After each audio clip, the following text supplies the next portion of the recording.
What's going on, y'all? Welcome back to another episode of the Struggle to Strength podcast, your source for real life application on how to turn your struggles into strengths in all things mind, muscle, and money. I am your host, Josh Levine. I'm joined here by my longtime friend and my co-host, Travis Hatch. And today we've got a listener Q&A for y'all where we're answering questions you have asked us. I really like doing these Q&As. I think they're really valuable. So keep the questions coming and we'll keep rolling with them. Before we get into it, we ask that if you love this episode, please give us 5 stars on Apple or a follow on Spotify. Share us on your socials. You can find me at Josh Levine Fitness, Travis at Travis Hawks Media. Don't forget, you can also now follow the podcast on Instagram. We've got tons of valuable clips on there for y'all, so go check it out. Make sure to share them to your stories. We really appreciate it. The tag is at struggle2, the number 2, strength pod. Be sure to give us a follow. That's it. Q&A starts now. We'll see you inside.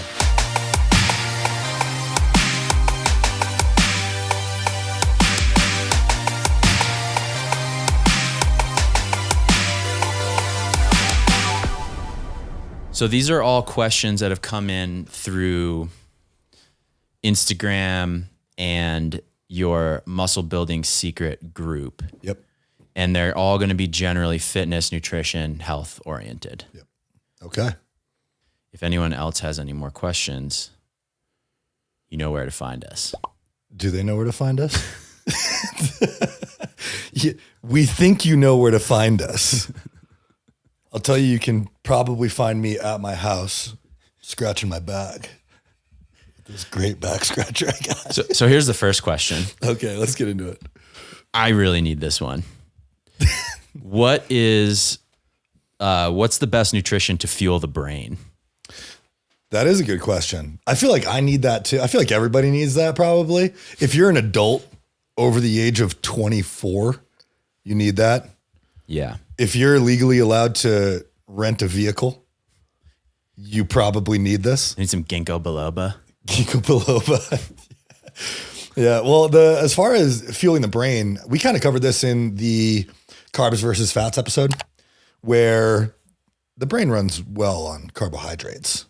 And I know some people who are ketogenic or in fan of the ketogenic diet believe that, you get a brain fog at first, but then they say that things are really sharp and they're really clear.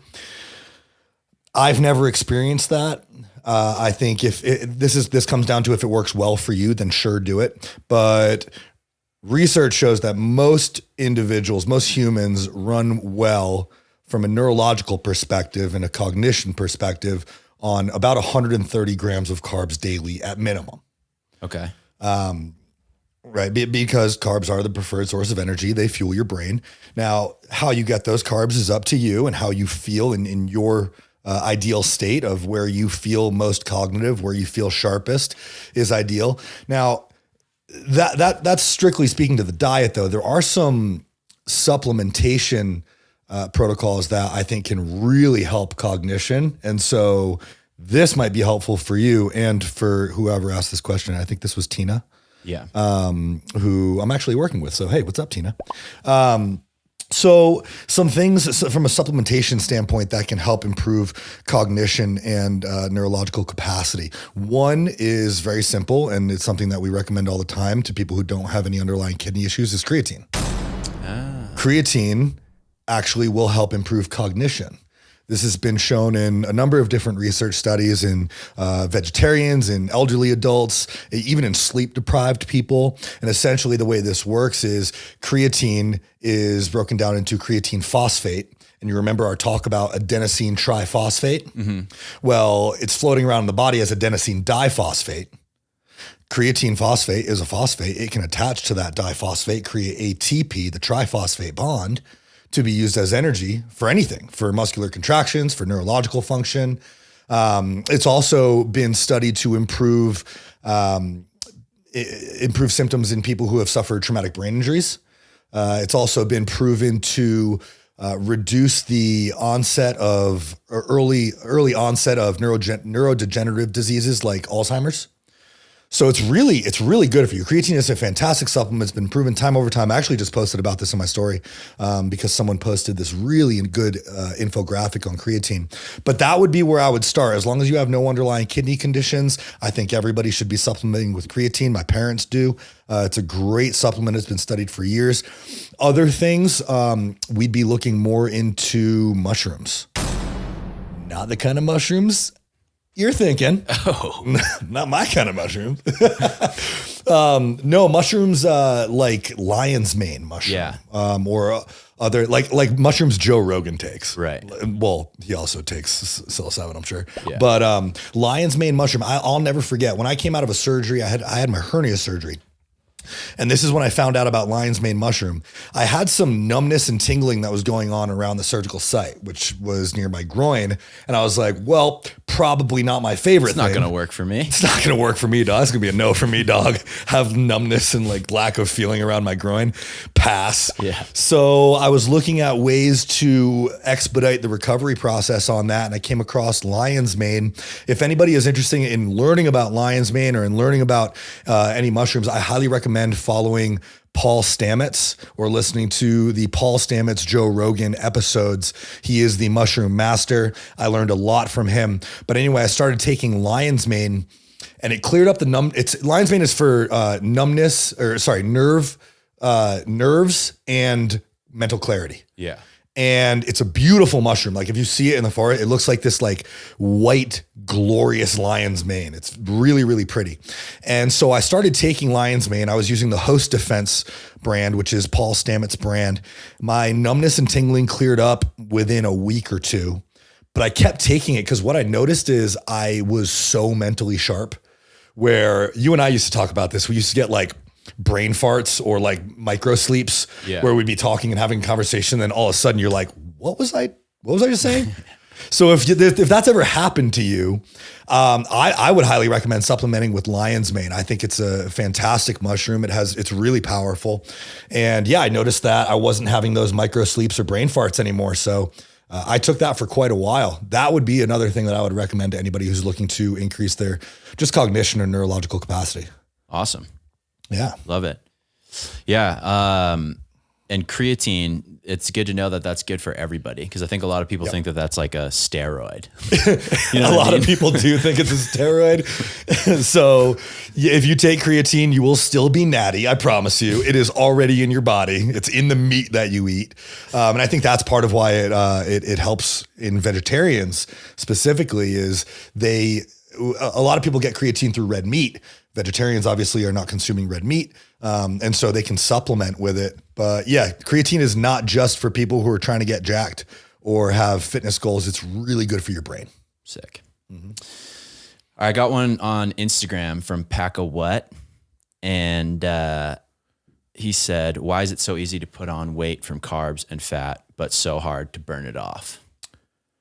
I'm imagining he's referencing why is it easy to put on body fat? Yeah. From carbs and fat? Well, you can put body fat on from anything. I mean, we talked about this in the carbs versus fat episode. It is very hard to get fat from eating protein because the amino acid oxidation is balanced for how many amino acids are coming in. It pretty much burns the same amount going out. It's going to utilize all of those amino acids. But carbs and fats specifically, like carbs don't make you fat and fats don't make you fat. There's no food that makes you fat. Right. Being in a caloric surplus where you're bringing in more energy than you're expending, that'll make you fat. And do you think people maybe also think this because of what they associate carbs with? So as in like weight gain? Yeah. So like in the example of the potato chips, you've got a bag that's like 1,200 calories that you could smash that and like not feel full because of it's crystal meth. Yeah. Yeah. Right. Because it's Heisenberg. Yeah. So I think that's a big thing there too, is it's like what people are associating it with and maybe just making better choices around what those are and not demonizing like carbs or fat. Yes. But like what versions of those things you're putting in your body and like the food choices that you make. Yeah, exactly. The food choices come down to it. And now that being said, like there's no such thing as a good or bad food. There's just better or worse times to eat them. Now, yeah, if you eat a whole bag of potato chips, you're going to blow through all your macros. We went through the macro split of potato chips in that carbs versus fats episode. And like, that's most of my fats for the day. Like if I ate that entire bag of potato chips. Yeah. So as long as I'm staying within my macros, as long as I'm staying within my caloric balance, I'm not going to get fat. There's been studies shown where people lose weight from just eating Twinkies. Right. So there's no good or bad Totally. foods. There's just better or worse amounts or better or worse times to eat them. Now, something to pay attention to is when we're talking about carbs and fats, carbs have 4 calories per gram. So if you eat 50 grams of carbs, that's 200 calories. Fats have 9 calories per gram. They're almost 2.5 times as dense as carbohydrates from a caloric standpoint. So if you eat 50 grams of fat, that's like 450 calories. Yeah. So that's why watching your fats really does make a big difference, because it's really easy to go over on fat. I mean, if you go out and you have a steak dinner, you're probably going to have a lot of fat. Right. Now, as far as burning it off, that just depends on how you're going about your training and how you're going about your just your protocols in terms of fat loss. Fat loss isn't really always fun. I'll give you that. But as long as you're paying attention to, okay, how much energy is coming in, how much energy is going out, and you're focusing on improving your biofeedback, your sleep, your hunger, your recovery, your energy, your digestion, your stress, you're training hard enough to create a stimulus to build some muscle or at least maintain the muscle that you have, your recovery is on point, your internal health is good, your fasted blood glucose is in check, all of these things are in good working order, then it really shouldn't be that hard to burn the fat off. I think what it is that people just don't know how to do that. Yeah. Right. They don't have a process. They don't have protocols that are put in place. They're just thinking, oh, I eat this food and I gain weight. And so I eat less of it and I try to move more and I don't lose weight, but maybe you're not eating less. Maybe you're not tracking your macros. Maybe you don't know how much food is coming in. Maybe you don't know how much you're moving. Maybe you're not sleeping well. Maybe you got in a fight with your spouse. Maybe you got in an argument with your boss at work. Like all of these things play into actual fat loss. If you're not managing these variables, it is going to be harder. It is going to be frustrating. Yeah, I think the answer to this, honestly, is it's not easy to put on weight from carbs and fat, and it's not hard to burn it off. Well, you're just like looking in the wrong place. I think you might be looking in the wrong place. It's easy but like, to put on weight if you're not paying attention and you have no like real education on what you're putting in your body. Yeah, it's then also you just don't know. If you're just eating food. anything that you see, exactly, then yeah, for That's sure, because easy. you don't know how much you're eating. Yeah. And you might be swinging back and forth. Like maybe one day you're not eating a lot, and then one day you have like 6,000 calories of like super processed stuff. Yeah. Like, yeah, for sure. Then that's really easy to put on weight. And let's be real. Like if there's a reason the majority of America is obese and overweight, it's easy to eat food. Yeah. And our system makes it easy to eat food. Like these companies, It's almost like hard to not eat food. It's hard. You know what's really hard is not eating food. But these companies are manufacturing food so that it's easy to eat, so that they can make money. It's easy to eat food. It's easy to gain weight. It's much harder to do the opposite of that because you actually have to focus on all of these variables. But like as a bodybuilder, I'm focused on all these all the time. Yeah. For me, man, they really like figured it out. Like this is an industry, dude. Oh, dude, think about it, right? Yeah. Like every day, the normal person is like stressed out and overwhelmed, and so you've got your body like fighting against you. Like it's like you've got things flying at you all over the place. Your job is hard. Like you're not in a position by yourself to necessarily be educated on these things. You don't know what you're doing. Everybody's stressed out. So your body's natural response is like, let's put on weight because we're stressed. We don't know what the fuck's going on. And these food companies like know that. And so they're just like constantly shoving things in your face. Mm-hmm. They also understand that a lot of people eat as a way to manage their stress. Yeah. So people like stress eating is a thing. They're really taking advantage of people. Yeah. Honestly. I wonder how they come up with like how much of each food goes into each bag.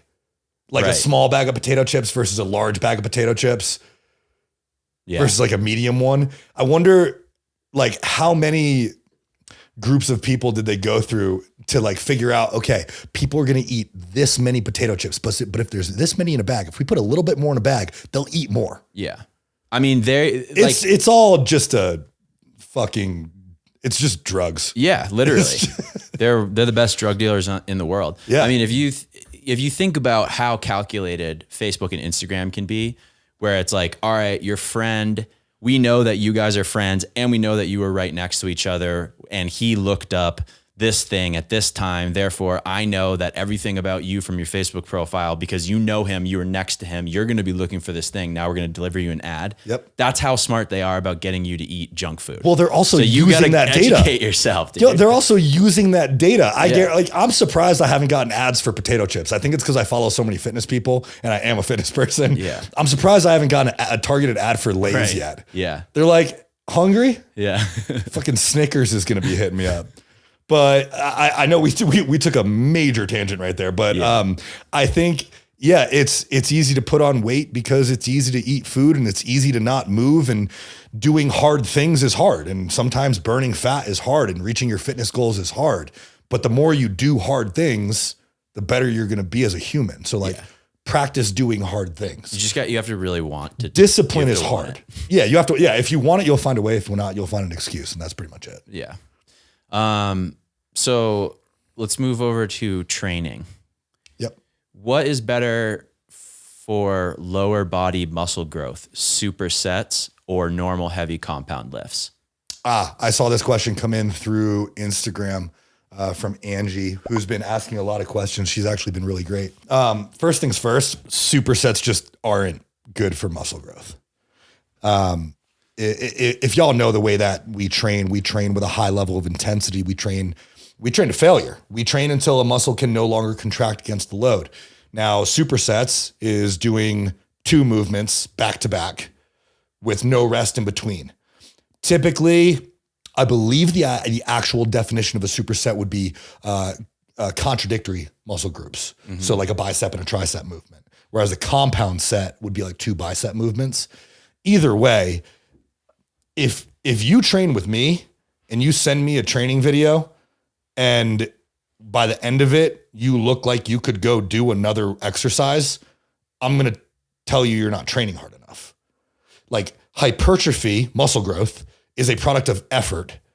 And if you're not putting all of your effort into that one lift, then you're not going to create a stimulus loud enough for growth. Your body needs to have a reason to change. We talk about this all the time. The body will only adapt when it feels like it absolutely has to. So create a loud enough signal through that movement, through that lift, through that exercise, in that set, in every single rep, where your body believes that if it doesn't adapt to that stimulus and get stronger and build muscle so that it can do that next time, if it needs to believe that if it can't do that, it might die. So especially for lower body, I like heavy compound lifts.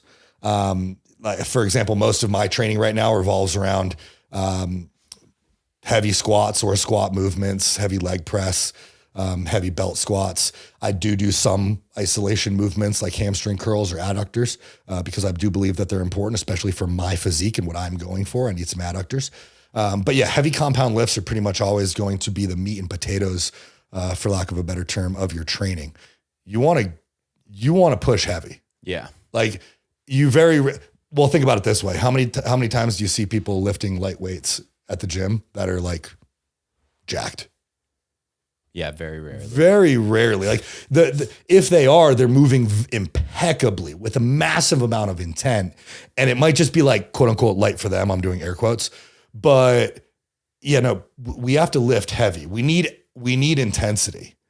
We need heavy, high intensity, high intent, perfectly executed lifts. That's going to build you the most muscle, especially for lower body muscle growth. I mean, you can build a good set of legs without squatting, but I think that from a central nervous system standpoint, your body has to have a lot of weight on it. It has to be under a heavy load for it to recognize that, oh shit, like this is dangerous. Mm-hmm. It's very hard to do that with light weights and leg extensions. Right. We need heavy compounds.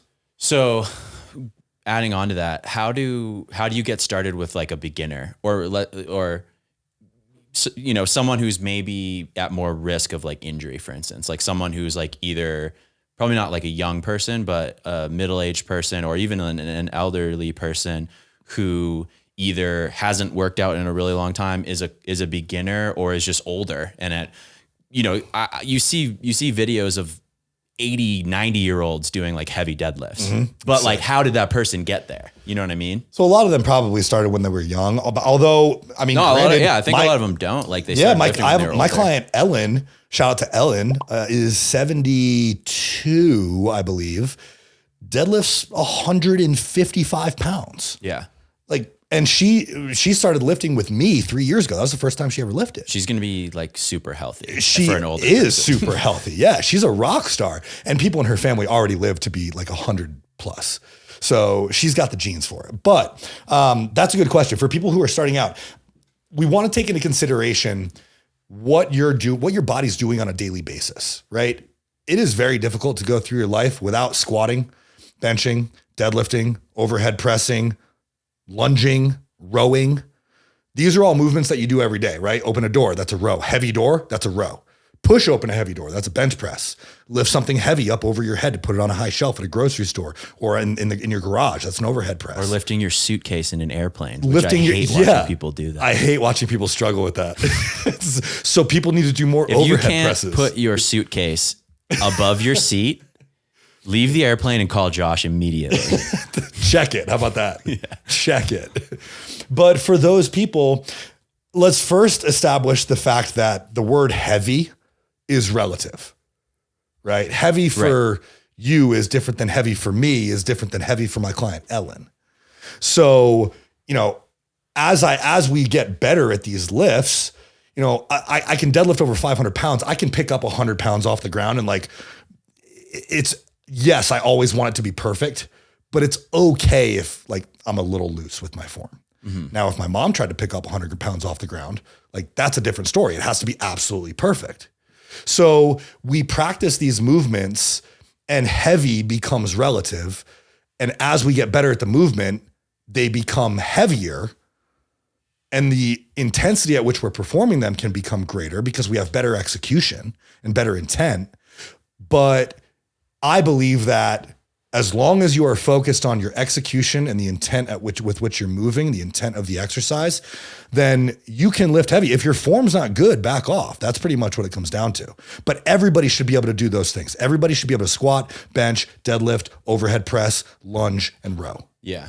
And I mean, I think so many health problems that people develop when they're older just come from them not doing this. Yeah. Your not body to mention, breaks down, your hormones get all messed up. If anybody's listening, and I know a lot of our listeners are younger, but if anybody's listening and like your parents or your grandparents, they're going to get to a point in their life where if they fall, they might need to hold on to something to get up.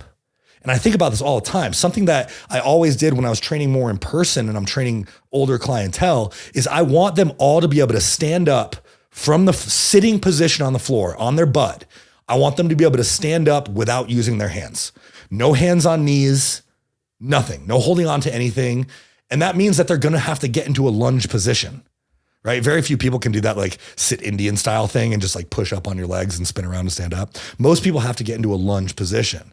So that's a very valuable thing to be able to do. If you fall as an older person and you break your wrist or something and you need to be able to stand up without holding on to anything or without using your hands, like you need to be able to do that. That's kind of like a life or death thing. Yeah. So those are my 6 movements that I think everybody should be able to do, even as a beginner, especially as a beginner, rather, I should say, and practice those, get as strong as you can and perfect those movements. You're going to be really strong and really capable. You're going to develop a great physique. Love it. All right.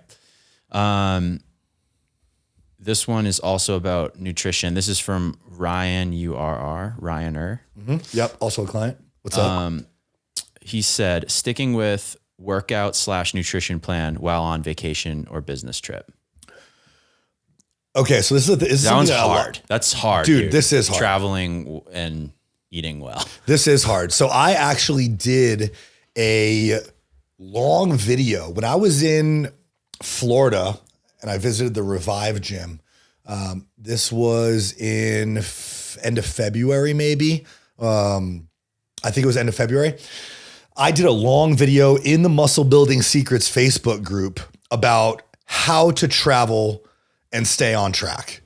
And essentially I went through like how to pick your hotel, make sure it has a microwave, how to pick your hotel based on like where a gym is in location to it or what equipment is available at that gym, how to manipulate your workouts if you have to work with the hotel gym, and then how to stay on track with your macros. So to break that down, like, well, first, I highly recommend that everybody join the Muscle Building Secrets group and go find that video and watch it, especially if you have a trip coming up. It's very valuable. What I cover in that video is essentially what I do. And so I was staying at a hotel for a couple of days while training at the Revive gym.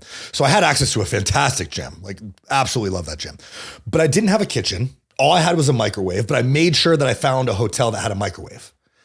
And I went to the local grocery store, which was a Publix. And whenever I'm on vacation, like as long as I have access to a microwave, I'm good. Even if that's like a gas station microwave, I'm good. I go and I get either Uncle Ben's or VT microwavable rice. I get a bunch of tuna packets. I get Purdue or whatever pre-cooked chicken breast there is available. A lot of times it's pre-packaged. Now, granted, your sodium is going to be a little bit higher, but you're going to hit your macros. It's going to be okay. Just drink a lot of water. All right. I get I get Purdue pre-cooked chicken breast, and I get frozen vegetables. I buy a few meal prep like Tupperware containers. I get cereal. For my carbs, I get for my like pre-workout carbs, I get like some almond milk, and I basically get everything that all I need is a microwave. And I get all my carbs through basically fruits, my microwavable rice, my cereal. I get my protein through my chicken, my tuna packets, and I always bring a tub of protein powder. Literally just like throw a tub of protein powder in my suitcase, and I bring a shaker cup. And I get my fats through obviously chicken. I get peanut butter. So as long as you're willing to invest the time into figuring out what you need, making sure that you have a microwave available to you somewhere, and then going to the grocery store and saying, okay, what can I eat that does not require a kitchen? Mm-hmm. And usually it's the things that I just listed. Now, bring your supplementation with you, bring your shaker cup with you, make sure that you still have time to go to the gym. If you need to go in the morning, then go in the morning. But this is going to happen. Like vacations, yeah, sure. Sometimes I'm like, clients, dude, enjoy your vacation. Like, don't be an asshole, but enjoy your vacation. If you're with someone who travels for business a lot, which is a lot of my clients, this is your life. If you can't figure it out, you're not going to make progress. And if you can't, you're also just going to be really unhealthy because you're naturally in a worse, you're in a worse situation than someone who's like at home and in an office. So what are you just always eating out all the time? Quit your job or like figure out how to do this basically, or just be really unhealthy. Figure it out. It's like, if you really think about it and you go to a grocery store and you're like, okay, I need carbs, fats, and proteins. It's not really that hard. Yeah. Where do you get your carbs from? Make a list. Where do you get your fats from? Make a list. Where do you get your proteins from? Make a list. Okay, cool. Now, of those things, which ones of those can I get that I can make without a kitchen, without a stove, without an oven, just a microwave? Tuna packets are great. Protein powder is great as long as it digests well. Pre-cooked chicken is great. Deli slices are great. It's okay if your sodium's a little bit high. Like, focus on the macro, not the micro right now. We just need to get your macronutrients in. We need to hit your macros. We need to hit your steps. We need to hit your training. We need to prioritize sleep. We need to prioritize digestion. You can do all the same things. Yeah. It just takes a little bit more planning. But if you're not willing to plan, have fun failing. Yeah. And buy some Tupperware, and the extra cost of the Tupperware while you're there will be one fraction of what it would have cost you to eat out meals. Yeah. So you're going to be, your manager is going to love you because your travel costs are going to be half of anyone else's. So and put the rest of those travel costs towards a gym. Yeah. Your drop-in fee at a gym. There you go. Because you're not spending $10 to $40 every time you eat out 3 or 4 times a day. You're spending a fraction of that on just food for your hotel room. Go work out. Cool. That easy. Here's another one about eating food and training. Is it important to eat before training? I train early in the morning and I don't always have time to get anything in. Okay. Yes. So I've talked about this a lot in the Muscle Building Secrets group. It is important to eat before training. I mean, you wouldn't drive your car with no gas in it, right? No, probably not a good idea. I mean, I've done I it. mean, I do it all the time. I say this as my car is probably, the gas light's probably on right now. I ran out of gas one time while I was driving on a highway. It was quite the adventure. I almost ran out of gas. Like I was turning my car off. I drive a manual. So I was like turning my car off, rolling up to stop signs. I've never seen the needle that low. And I rolled into a gas station. I filled it up. My car has a 15-gallon tank and it was 14.99, like 4. Oh my God. I've never been that low. So I guess do as I say, not as I do. But like I always eat before training. I think it is very important to fuel your body for your workout. Personally, in my opinion, those meals are like the pre, intra, and post-workout meals. Those calories are your most important calories of the day. They're going to fuel your workout. They're going to fuel your recovery. So yes, I do believe it's very important to eat before training. Now, if you work out first thing in the morning, like I have some clients who, they'll roll out of bed at 5 o'clock and they start their workout at 5:30. I get it. You don't want to wake up at 4:30 in the morning to get a meal in. So what I would recommend to those people is have a bigger meal the night before. And whenever you're eating that close to bed, I think a lot of people are under the assumption that eating at night makes you fat. It doesn't, especially carbs at night. Like it does not make you fat. Okay. But what I do recommend is if you're going to eat pretty close to bed, just make sure that you can like walk around to help assimilate that food a little bit. So personally, if I have to eat lately, I've been eating a little bit later at night, just because my schedule is a little bit different. And so I'll eat pretty late at night. And instead of just going straight to bed, I try to at least walk around the house for like 5-10 minutes. Just so I don't like eat and then go to bed and my stomach is sitting there. My digestion's all fucked up. Yeah. So my recommendation to people who train early in the mornings is have a bigger meal the night before. So save some of your macros, especially carbohydrates and fats for the night before. And then when you wake up, if you can't have a meal, and I give my clients pre and post workout macros. So I give them, I want you to hit this many protein, this many carb, this many fats before you train. If that's difficult because you wake up at 5 and you train at 5:30, wake up, start walking around, have a protein shake if you can. If not, or if it upsets your stomach training that close to drinking a protein shake that close to your training, then at least start eating some fruit or drinking some 100% fruit juice.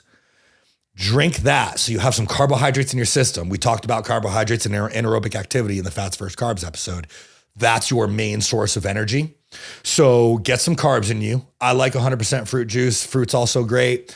And then start sipping. I would increase your pre and your intra-workout carbohydrates and just continue to sip those carbs during your workout so that you at least have something in your system.